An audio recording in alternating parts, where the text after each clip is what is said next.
I am Captain Colleen McCormick, and I am the National Archivist of the Civil Air Patrol, working on the National History staff.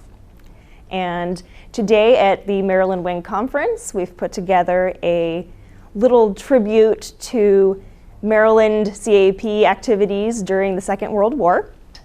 World War II era uniforms circa 1944.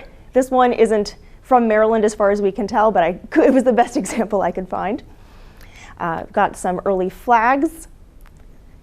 Got little snippets of early news bulletins. I tried to pick ones that were relevant to the Maryland area. Early newsletters and banquet programs from the 40s. The National Capital Wing was not established until 1948, and so prior to that, the entire DC area was part of Maryland Wing. And the Capital Squadron, the flag of which we have right here, was the squadron that encompassed the DC area and NatCap Wing as we now know it. It often gets overlooked because of the dramatic and exciting stories that we hear about the CAP Coastal Patrol during World War II.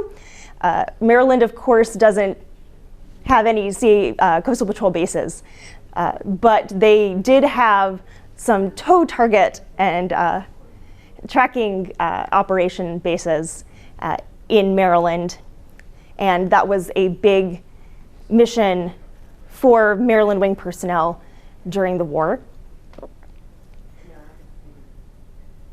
Most of them were based at Hyde Field in Clinton, Maryland, and also at the Baltimore Army Air Base as well. So this right here is a tow target light.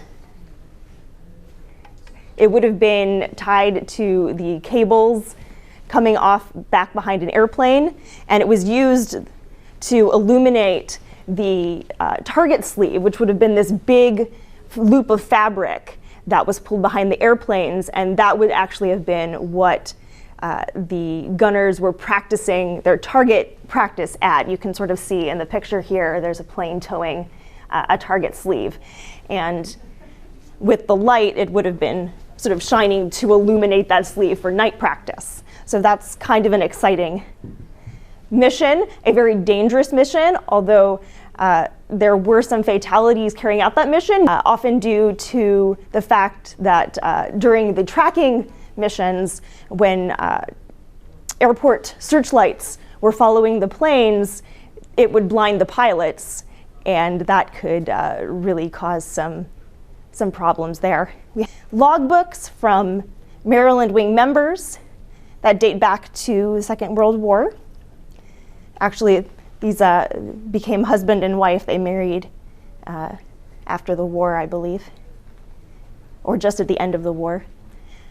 Some more uniforms, one worn by a former National History staff member and National Curator, Bill Schell, when he was a cadet. And some goodies belonging to more World War II members, one from Maryland's Tennytown Squadron, and then some papers related to Henry Phipps, who of course was one of our very well-known Coastal Patrol CAP members. Got his logbook and his certificate of belligerency and his air medal that he was awarded for his Coastal Patrol service.